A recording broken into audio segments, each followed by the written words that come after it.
Hello साथियों, नमस्कार। मैं निशांत आप सभी का अपने YouTube channel Nishant maths solution पर आप सभी का स्वागत करता हूं। दोस्तों, आज हम सॉल्व करने जा रहे हैं कक्षा 9 का तिमाही परीक्षा 2025-26 का विषय गणित का पेपर। तो दोस्तों, आइए इसको हम सॉल्व करते हैं। साथियों, जैसा इसमें पहला प्रश्न दिया गया है कि 4/5 और 1/5 का योग क्या है। तो दोस्तों, यह एक भिन्न है जिसका आंसर है 1। आप इसमें देख भी सकते हैं, रेड पेन से सभी को सॉल्व किया गया है और जो वैसे क्वेश्चन होंगे तो उसको हम सॉल्व करके ही हल करेंगे। अब एक और दूसरा जो विकल्प दिया गया है, √2 एक संख्या है। तो दोस्तों, यह एक अपरिमेय संख्या है। तीसरा, एक समकोण त्रिभुज की माप होती है। तो दोस्तों, हम सभी को पता है कि समकोण त्रिभुज की माप 90 डिग्री होती है और जो ऋजुकोण होता है वह 180 डिग्री का होता है और एक जो कंप्लीट एंगल होता है वह 360 डिग्री का होता है। चौथा जो प्रश्न है, एक सबसे छोटी पूर्ण संख्या। तो 0 दोस्तों सबसे छोटी पूर्ण संख्या होती है। पांचवा क्वेश्चन, एक समीकरण दिया हुआ है जिसमें लिखा है 2x² - 3x + 1 में एक्स स्क्वायर का गुणांक क्या है। तो इसमें आप देख सकते हैं दोस्तों, एक्स स्क्वायर का गुणांक 2 है। रेखीय बहुपद में चर की अधिकतम घात कितनी होती है। तो दोस्तों, रेखीय बहुपद जो होता है वो होता है ax + b के रूप का। कोई भी बहुपद जो होगा वो होता है रेखीय। तो इसमें जो चर होता है, ये चर होते हैं x वाला पद, तो इसकी अधिकतम घात होती है 1।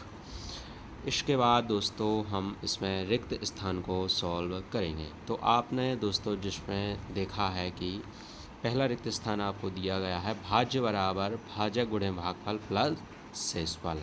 दूसरा लिखा है 276 का गुणा करना है 45 में। तो ये आप जब गुणा करेंगे तो ये आएगा 12,420। और तीसरा एक आपको इसमें सरल करने के लिए दिया गया है कि 9 + 13 - 16 + 8 - 13। जब इसको सॉल्व करेंगे तो इसका आंसर आएगा 1। और इसके बाद जो चौथा विकल्प दिया है सबसे छोटी प्राकृत संख्या। तो सबसे छोटी प्राकृत संख्या होती है दोस्तों 1। प्राकृत संख्याएं वे संख्याएं जो गिनने वाली संख्याएं कहलाती हैं प्राकृत संख्याएं। इसके बाद पांचवा जो विकल्प दिया गया है 9 की घात 1/2 मतलब √9 का मान, तो ये होता है दोस्तों 3। एक दिया गया है द्विघात बहुपद को हम कहते हैं, तो यह द्विघातीय बहुपद कहलाता है। अब दोस्तों हम सॉल्व करेंगे प्रश्न क्रमांक 3, सही जोड़ियाँ। तो आप इसमें देख सकते हैं कि 2x + 3 का योग इसमें आएगा 2x + 3। तो पहले का हो जाएगा ए एफ नंबर वाला। दूसरा आप देखेंगे कि -a और -2b का जो हम गुणा करेंगे तो ये आएगा 2ab। ये हो जाएगा आपका ई नंबर वाला। तीसरा, समकोण त्रिभुज की माप हो जाएगी 90 डिग्री। 3 भुजाओं वाली एक बंधाकृति त्रिभुज। बहुपद का 2x + 5 का शून्यक। शून्यक दोस्तों हम निकालते हैं 0 को बराबर करके, तो इसका आंसर आ जाएगा -5/2। और ये जो छठवां आपको सही जोड़ी दी गई है 36/100, तो इसकी हो जाएगी 0.36। इसके बाद दोस्तों हम देखेंगे प्रश्न क्रमांक 4, सत्य असत्य। तो एक लिखा है कि सड़क बेलन की आकृति वृत्ताकार होती है। दोस्तों, ये तो बेलन जो हमारा रहता है वो वृत्ताकार ही होता है, तो ये हो जाएगा सत्य। दूसरा देखिए आप, रैखिक बहुपद की घात 2 होती है, तो यह असत्य है। हम पहले ही भी आपको बता चुके हैं कि रैखिक बहुपद की घात 1 होती है। तीसरा सत्य असत्य देखेंगे आप, तो √5 एक परिमेय संख्या है, जो कि गलत है, क्योंकि परिमेय संख्या जो होती है उसे हम लिख सकते हैं p/q के रूप में।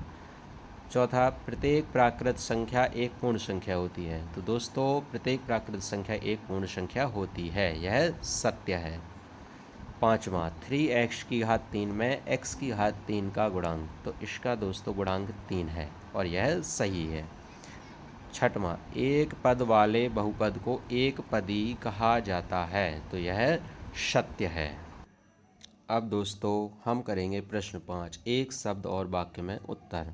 तो जो पहला इसमें दिया है 2467 में 4 का स्थानीय मान, तो इस संख्या में 4 का स्थानीय मान हो जाएगा 400।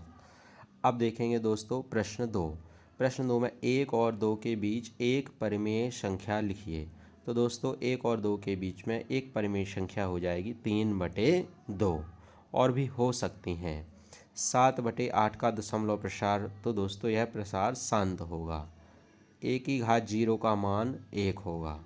एक रैखिक बहुपद का उदाहरण आप इसमें कोई भी लिख सकते हैं जो ax प्लस बी का हो, जैसे 3x प्लस 5। तो यहाँ दोस्तों मैं लिखे दे रहा हूँ 3x प्लस 5। और एक लिखा है बहुपद 5x प्लस 3 का एक शून्यक, तो यह इसका आंसर हो जाएगा -5/3।